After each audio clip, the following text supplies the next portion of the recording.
आज आप सभी को हमारे YouTube channel BSc classes and SKS group में मैं आपको संकेत कुमार स्वागत करता हूं।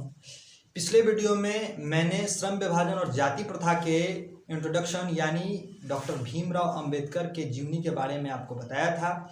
इस वीडियो में हम लोग पाठ का अध्ययन करेंगे जो मुख्यतः बिहार विद्यालय परीक्षा समिति से क्वेश्चन आते हैं। इस पाठ से इसकी चर्चा आज हम इस वीडियो में करेंगे और आपको बताएंगे कि किस तरह से कैसा क्वेश्चन किया जाता है ताकि आप आसानी से बिहार विद्यालय परीक्षा समिति में क्वेश्चन को हल कर पा सके। तो सबसे पहले जानते हैं कि पिछले वीडियो में भी आपको हमने बताया था। अगर आप लोग पिछले वीडियो को नहीं देखे हैं तो अगर आप जा करके उस वीडियो को देखिए और समझिए कि उनकी जीवनी क्या है, उनमें कौन कौन सी बातें जो मुख्य थी, उन्होंने कौन कौन सी प्रमुख कृतियां की हैं, कौन कौन सा उन्होंने काम किया है, उनकी जीवनी क्या हुई थी, उन्होंने जन्म कहाँ लिया, उनके जन्म स्थान कहाँ पर है और वो क्या क्या चीज़ें की थी। इस वीडियो में हम आपको बताएंगे कि श्रम विभाजन और जाति प्रथा के पाठ में किस तरह का क्वेश्चन किया जाता है। और हर एक पिछले वीडियो में भी आपको हमने बताया था कि आप जब भी यूट्यूब पर पढ़ें तो आप अपने सामने पुस्तक यानी बिहार विद्यालय परीक्षा द्वारा समिति द्वारा जो किताब गोधली जारी किया गया है उस पुस्तक को आप सामने रखिएगा, एक पेंसिल रखिएगा, एक कॉपी रखिएगा ताकि आप साथ साथ नोट बनाते चलें, अंडरलाइन करते चलें ताकि हमें समझ में आसानी से और जल्द आ जाए। क्योंकि बिहार विद्यालय परीक्षा समिति में इस बार और हर बार अंदर से क्वेश्चन पूछता है, यानी पुस्तक की वो अंदरूनी भाग जिसके बारे में हम जानते ही नहीं हैं, हमारे शिक्षक हमको पढ़ाते ही नहीं हैं, हमको बताते ही नहीं हैं। लेकिन इस वीडियो में हर एक पहलू को ध्यान में रखते हुए हम आपको बताएंगे कि किस तरह से हम इसकी चर्चा करेंगे ताकि आपको ज़्यादा से ज़्यादा और बेहतर समझ में आए। पहले भी वीडियो में हमने आपको बताया है कि नंबर लाना कोई बड़ी बात नहीं है। सबसे ज़्यादा इम्पोर्टेंट जो चीज़ है वो है आपका नॉलेज। अगर आपके पास नॉलेज है तो आप जीवन में कभी भी किसी के सामने अपने आप को रिप्रेजेंट अच्छे तरीके से कर सकते हैं। तो हमें हिंदी यह सिखाती है कि हम किसी के सामने कैसे खड़े हों, कैसे बोल पाएँ। और हिंदी हमारी मातृभाषा है जिससे हमें यह सीखने को मिलता है कि लोगों के सामने कैसे बोला जाता है। तो ये बात की बात है। लेकिन पहले जो बिहार विद्यालय परीक्षा समिति में कुछ क्वेश्चन पूछती हैं, 2-3 टॉपिक पहले भी लिखवा चुके हैं और यहाँ पे भी लिखवा चुके हैं। पहला जो टॉपिक है हमारा कि सभ्य समाज की आवश्यकता क्या है। सभ्य समाज की क्या आवश्यकता है? तो सभ्य समाज की आवश्यकता है श्रम विभाजन। भाईचारे का दूसरा नाम क्या है? तो भाईचारे का दूसरा नाम लोकतंत्र है। और तीसरा है बुद्धा एंड हिज धम्मा के लेखक कौन है? तो इसके लेखक डॉक्टर भीमराव अंबेडकर है। और पाठ में पढ़ेंगे तो हमें समझ में आएगा कि इन क्वेश्चन का क्या इंपॉर्टेंस है। तो हम लाइन बाय लाइन आपको पढ़ करके और लाइन को, पंक्ति को समझाते हुए हम आगे बढ़ेंगे। तो आइए बच्चे, हम साथ में पुस्तक खोलते हैं और आप भी सामने अपने पुस्तक रखिए और एक पेंसिल रखिए, अंडरलाइन करते चलिएगा। लाइन बाय लाइन हम लोग पढ़ते चलेंगे, बातों को समझते चलेंगे। तो हमारा चैप्टर है श्रम विभाजन और जाति प्रथा। इसको आइए हम लोग धीरे धीरे करके पढ़ते हैं और लाइन बाय लाइन समझते हैं। कह रहा है पुस्तक में क्या दोस्तों कि यह विडंबना की बात है कि इस युग में भी जातिवाद के पोषकों की कमी नहीं है। इसके पोषक कई आधारों पर इसका समर्थन करते हैं आज के डेट में भी, क्योंकि ये आधुनिक युग है। प्राचीन काल में जब हमारा देश आज़ाद नहीं था या जब आज़ाद हुआ उस समय भी लोग जो थे उस श्रम को क्या कर दिए, जातिवाद पे यानी जाति के आधार पर उसको क्या कर दिए, विभाजन कर दिए। तो यह पंक्ति यही कह रही है कि आज यह विडंबना की बात है कि इस युग में भी जातिवाद की पोषक की कमी नहीं है। इसके पोषक कई आधार पर इसका समर्थन करते हैं। समर्थन का एक आधार यह कहा जाता है कि आधुनिक सभ्य समाज कार्यकुशलता के लिए श्रम विभाजन को आवश्यकता मानता है और चूंकि जाति प्रथा भी श्रम विभाजन का ही दूसरा रूप है इसलिए इसमें कोई बुराई नहीं है। इसका समर्थन करने का एक और तरीका आ गया, समझ लीजिए बातों को समझिए, आपको पता चलेगा कि इसके समर्थन किस किस आधारों को मानते हैं। आधुनिक सभ्य समाज कार्यकुशलता के लिए श्रम विभाजन को आवश्यक मानता है और चूंकि जाति प्रथा भी श्रम विभाजन का ही दूसरा रूप है। चूंकि हमने आपको बताया कि आज के समर्थक जो आधुनिक सभ्य समाज है उसमें कार्यकुशलता के लिए श्रम विभाजन को आवश्यक मानता है और चूंकि जाति प्रथा भी श्रम विभाजन का ही दूसरा रूप है इसलिए इसमें कोई बुराई नहीं है। इसके समर्थक कहते हैं, जो जातिवाद को मानते हैं, जो जाति प्रथा को सामने रखते हैं, वे लोग ऐसी बातें करते हैं। आगे देखिए क्या कह रहा है, क्या कि इस तर्क के संबंध में पहली बात तो यह है कि आपत्तिजनक जाति प्रथा श्रम विभाजन के साथ साथ श्रमिक विभाजन का भी रूप लिए हुए है। देखिए पंक्ति को ध्यान से देखिएगा। इस तर्क के संबंध में पहली बात तो यह भी आपत्तिजनक है कि जाति प्रथा श्रम विभाजन के साथ साथ श्रमिक विभाजन का भी रूप ले लिया है। लेखक हमारे क्या बताना चाहते हैं कि इसको अब जाति प्रथा को भी श्रम के आधार पर कर दिया गया है। बच्चा जब ये लाइन आएगी, बच्चा जो गर्भ में रहेगा उस समय ही ये निर्धारित कर दिया जाता है कि आपके पिता जो काम करते हैं वही काम को आपको भी करना है। लेकिन क्या व्यक्ति अपने कामों को अपने पिता के अनुसार कर सकता है, उनके विचारधाराओं से कर सकता है? नहीं।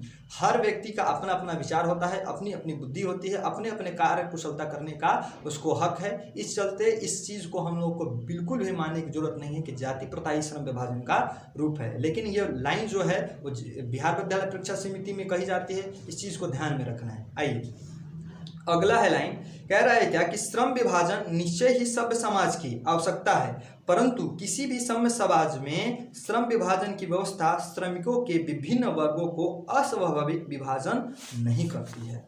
कह रहा है क्या कि हमें इस चीज़ को याद रखना चाहिए कि कभी भी इस चीज़ को नहीं रखना चाहिए कि हमें श्रम विभाजन के आधार पर लोगों को जातिगत बांट देना चाहिए। श्रम जो है अपने तरीका से करना है, काम जो है अपने तरीका से कर सकते हैं, जाति के आधार पर हम काम नहीं कर सकते हैं। अगला है कि भारत की जाति प्रथा की एक और विशेषता यह है कि यह श्रमिकों का अस्वाभाविक विभाजन ही नहीं करती, बल्कि विभाजित वर्गों को एक दूसरे की अपेक्षा ऊंच नीच भी करार देती है, जो विश्व के किसी भी समाज में नहीं पाया जाता है।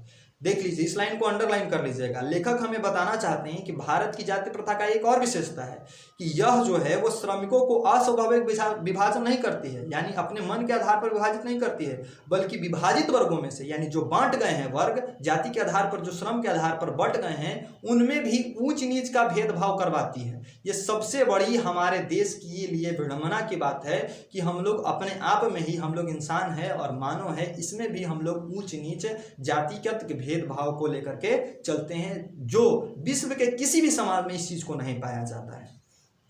आगे है दोस्तों कि जाति प्रथा को यदि श्रम विभाजन मान लिया जाए तो यह स्वाभाविक विभाजन नहीं है। जाति प्रथा को ही श्रम विभाजन मान लिया जाए तो यह स्वाभाविक नहीं है, क्योंकि यह मनुष्य की रुचि पर आधारित नहीं है। जिस व्यक्ति का मन अगर काम में ना लगे तो वह काम यानी वह श्रम जो है वो बिल्कुल ही बेकार काम हो जाएगा, उसमें मन नहीं लगेगा तो आप काम कैसे कर सकते हैं। जैसा कि हमारा काम है पढ़ाना, हमें इस चीज़ में क्या लगता है, मन लगता है। बच्चे जो है उनको पढ़ने में मन लगता है, अगर उनके मन के आधार पर या हमारे मन के आधार पर विपक्ष में काम दे दिया जाए तो हम उस काम को पूरा नहीं कर पाएंगे। वैसे ही कह रहा है क्या कि कुशल व्यक्ति या सक्षम श्रमिक समाज का निर्माण करने के लिए आवश्यक है कि हम व्यक्तियों की क्षमता इस सीमा तक विकसित करें जिससे वह अपनी पेशा या कार्य का चुनाव स्वयं कर सकते। इस लाइन को अंडरलाइन कर लीजिएगा। एक बार इस लाइन को हम और पढ़ लेते हैं। कह रहा है क्या कि कुशल व्यक्ति या सक्षम श्रमिक समाज का निर्माण के लिए यह आवश्यक है कि व्यक्ति की क्षमता एक सीमा तक विकसित करे जिससे वह अपने पेशा या कार्य का चुनाव स्वयं कर सके। हमें व्यक्तियों का बुद्धि और उसका विकास इस तरह से करना चाहिए ताकि वह जो व्यक्ति है आपको यह समझा सके कि आप या हम किस काम को अच्छे तरीके से कर सकते हैं, ताकि हमें आसानी हो व्यक्तियों को समझने में, जातियों को समझने में और अपने काम को समझने में। कह रहा है दोस्तों कि इस सिद्धांत के विपरीत जाति प्रथा का दूषित सिद्धांत यह है कि इसमें मनुष्य के प्रशिक्षण यानी उसकी शिक्षा अथवा उसकी निजी क्षमता का विचार किए बिना दूसरे ही दृष्टिकोण जैसे माता पिता के सामाजिक स्तर के अनुसार पहले ही अर्थात गर्भाधारण के समय ही मनुष्य का पेशा निर्धारित कर दिया जाता है। इस चीज़ को भी याद रखिएगा कि अगर व्यक्ति शिक्षित ना हो, पढ़ा लिखा व्यक्ति ना हो और अगर वो अपने काम में निपुण ना हो तो हम लोग क्या कर देते हैं, दूसरे दृष्टिकोण से हम उसको अपने जैसे कि माता पिता के सामाजिक स्तर या फिर कह दे कि गर्भाधारण यानी जब बच्चा गर्भ में ही स्थान पर करता है तो उसके पिता के कामों पर और उसके जाति के आधार पर उसको हम लोग कह देते हैं कि आप यही काम कर सकते हैं, आप दूसरे कामों में भाग नहीं ले सकते हैं। अगला है कि जाति प्रथा पेशा का पूर्ण निर्धारण ही नहीं बल्कि मनुष्य को जीवन भर के लिए एक पेशा में बांध देती है। भले ही पेशा अनुपयुक्त या अपर्याप्त होने के कारण वह भूखे ही मर जाए। इस लाइन को भी अंडरलाइन कीजिएगा। आधुनिक युग में यह स्थिति प्रायः आती है, क्योंकि उद्योग धंधों की प्रक्रिया एवं तकनीक में नियंत्रण विकास और कभी कभी अकस्मात परिवर्तन हो जाता है, जिसके कारण मनुष्य को अपना पेशा बदलने की आवश्यकता पड़ सकती है। और यदि प्रतिकूल परिस्थिति में भी मनुष्य को अपना पेशा बदलने की स्वतंत्रता न हो तो इसके लिए भूखे मरने के अलावा क्या चारा रह जाता है। कह रहा है दोस्तों, जैसे कि अभी कोरोना काल चल रहा था पिछले साल ही, तो कई लोग जो थे अपने जो पेशा करते थे, जो काम करते थे, वो समय को देखते हुए लोगों ने काम को बदल दिया। भले ही वो किसी भी जाति का हो, ब्राह्मण जाति का हो या क्षुद्र जाति का हो, ऊंच हो या नीच हो, कोई भी जाति का हो, कोई भी धर्म का हो, वह व्यक्ति अपना काम जो है वो समय को देखते हुए बदल दिया। लेकिन इस पंक्ति में क्या कह रहा है कि अगर व्यक्ति को इच्छा अनुसार अपने काम बदलने की स्वतंत्रता न होगी, वो भूखे मर जाएगा। इसके सिवा उसके पास कोई दूसरा ऑप्शन नहीं बचता है। यह कह रहा है कि हिंदू धर्म की जाति प्रथा किसी भी व्यक्ति को ऐसा पेशा चुनने की अनुमति नहीं देता है जो उसका पैतृक पेशा न हो, भले ही वो उसमें पारंगत हो या न हो। कह रहा है कि पैतृक मतलब पिता का, जो पिता काम करेगा उसी काम को पुत्र को करना है। ये हिंदू धर्म में कहा गया है। किसके अनुसार? जातिगत भेदभाव के अनुसार। तभी कहा गया है कि अगर व्यक्ति आप काम नहीं कर सकते हैं, स्वतंत्र नहीं है अपने काम को चुनने के लिए, तो आपको अपने पिता का ही काम को करना पड़ेगा, जिसमें आपकी रुचि हो, अभिरुचि हो या ना हो। आगे कह रहा है क्या कि इस प्रकार पेशा परिवर्तन की अनुमति ना देकर जाति प्रथा में बेरोजगारी का एक प्रमुख एवं प्रत्यक्ष कारण बनी हुई है। इस लाइन को अंडरलाइन कीजिएगा, ये VBI क्वेश्चन है। यहाँ से क्वेश्चन ऑब्जेक्टिव उठा सकता है कि जाति प्रथा बेरोजगार भारत के लिए बेरोजगारी का प्रमुख कारण क्यों बन गया है। इस चीज को अंडरलाइन लीजिएगा। इस प्रकार पेशा परिवर्तन की अनुमति न देकर के जाति प्रथा भारत में बेरोजगारी का एक प्रमुख कारण बनी हुई है। और कह रहा है दोस्तों कि इस प्रकार हम देखते हैं कि श्रम विभाजन की दृष्टि से ही जाति प्रथा गंभीर दोष से युक्त है। जाति प्रथा का श्रम विभाजन मनुष्य की अपेक्षा पर निर्भर करती है। मनुष्य की व्यक्तिगत भावना तथा व्यक्तिगत रुचि का इसमें कोई स्थान अथवा महत्व नहीं है। इस आधार पर हमें यह स्वीकार करना पड़ेगा कि आज के उद्योग में गरीबी और उत्पीड़न इतनी बड़ी समस्या में है जितनी यह कि बहुत लोग निर्धारित कार्य को अरुचि के साथ केवल विश्वासता के कारण करते हैं। यानी उनको मजबूरी के कारण यह सारी कामें करनी पड़ती है। उनको काम में मन लगे या ना लगे, लेकिन उस चीज़ को आपको करना है, भले ही आप भूखे मर जाइए। ऐसी स्थिति में सद्भावता मनुष्य को दुर्भावना से ग्रस्त कर टालू काम करने और कम काम करने के लिए प्रेरित करता है। जो काम में हमारा मन नहीं लगता है, उस काम को क्या करेंगे, हम धीरे धीरे टालते जाएंगे, या उस काम को जितना क्षमता से करना चाहिए उस क्षमता से ना कर करके हम लोग जो हैं उस काम को कम समय में और कम से कम काम को हम लोग करना पसंद करेंगे। ऐसी स्थिति में जहाँ काम करने वाले का दिल न लगता हो, दिमाग कोई कुशलता कैसे प्राप्त कर सकती है। अतः यह निर्वाध रूप से सिद्ध हो जाता है कि आर्थिक पहलू से भी जाति प्रथा हानिकारक है। यह सिद्ध कर दिया जाता है कि आर्थिक पहलू से भी अगर देखा जाए, धन की दृष्टि से भी देखा जाए, तो यह जाति प्रथा क्या है, हमारे लिए हानिकारक है। क्योंकि यह मनुष्य की स्वाभाविक प्रेरणा, रुचि एवं आत्मशक्ति को दबाकर उन्हें अस्वाभाविक नियमों में जकड़ कर निष्क्रिय बना देता है। उनको बिना काम का यानी बेकार का व्यक्ति बना देता है। अगर आपकी काम में रुचि ना है, आप मेहनत कर रहे हैं, उस चीज़ में आपको सफलता नहीं मिल रही है, तो वो अलग बात हो जाती है। लेकिन आप मेहनत करना ही नहीं चाहते क्योंकि आपको उस काम में मन नहीं लगता है, आपको जातिगत बांट दिया गया है, श्रम के आधार पर बांट दिया था, तो आप काम को इतने बेहतर से कर सकते थे कि दुनिया में आपसे बेहतर वो काम को कोई नहीं कर सकता है। अब आइए लेखक क्या कहते हैं। अब मैं समस्या के रचनात्मक पहलू को लेता हूँ, रचनात्मक यानी लिखित रूप से अगर लेता हूँ। मेरे द्वारा जाति प्रथा की आलोचना सुनकर आप लोग मुझे यह प्रश्न पूछना चाहेंगे कि मैं जातियों के विरुद्ध हूँ, तो फिर मेरी दृष्टि में आदर्श समाज क्या है। लेखक खुद से प्रश्न पूछते हैं, आप लोग से कहते हैं कि मुझसे यह प्रश्न आप कीजिएगा कि यदि मैं जातिवाद का आलोचक हूं और जाति को नहीं मानता हूं, उसका विरुद्ध हूं, तो सभ्य समाज क्या है। आखिर कौन सी बात है जो हमें करना चाहिए ताकि लोगों के बीच में ऐसी गलत भेदभाव उत्पन्न ना हो। तो उत्तर होगा कि मेरा उत्तर होगा कि मेरे आदर्श समाज स्वतंत्रता, समानता, भ्रातृत्व पर आधारित होगा। यह ठीक नहीं है? भ्रातृत्व अर्थात भाईचारे के किसी को क्या आपत्ति हो सकती है? किसी भी आदर्श समाज में इतनी गतिशीलता होनी चाहिए जिससे कोई भी वांछित परिवर्तन समाज में एक छोर से दूसरे छोर तक संचारित हो सके।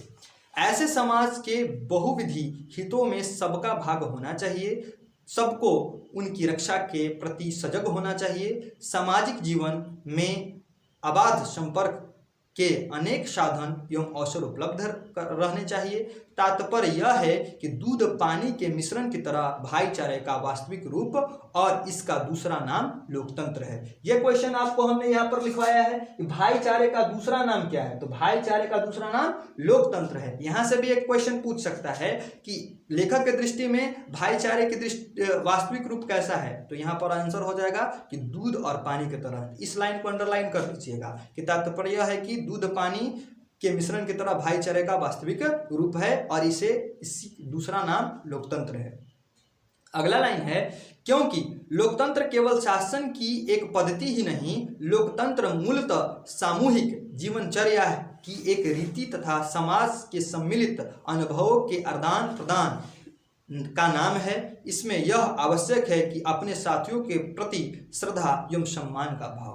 लोकतंत्र क्या है, यहाँ पर एक प्रश्न आ जाता है। इसके लिए हम लोग अगले क्लास में या जो बड़े क्लास होंगे हिस्ट्री के या सोशल साइंस के वीडियो होंगे उसमें हम जानेंगे कि लोकतंत्र क्या है, वो आपको सर अच्छे से समझा देंगे। लेकिन यहाँ पर जो बिहार विद्यालय परीक्षा में क्वेश्चन पूछी जाती है और यह पुस्तक की जो बात है वो मैं आपको समझा दूं कि लोकतंत्र जो होता है मूलतः हम लोगों को एक साथ जोड़ने का काम करती है, एक साथ रहने का काम करती है और एक दूसरे के प्रति इज्जत एवं सम्मान की भाव प्रस्तुत करता है। यह एक ऐसा चीज है जो जीवन और समाज को एक साथ जोड़ करके रखती है। तो हम यह इस वीडियो में यह समझते हैं और इस चैप्टर से हमें यह ज्ञान मिलती है कि कभी भी जातिगत भेदभाव को लेकर के या जाति के आधार पर श्रम को नहीं बांटना चाहिए। ये सारी चीजें आपको बताई जाएगी और अगले वीडियो में अगले पार्ट का हम अध्ययन करेंगे।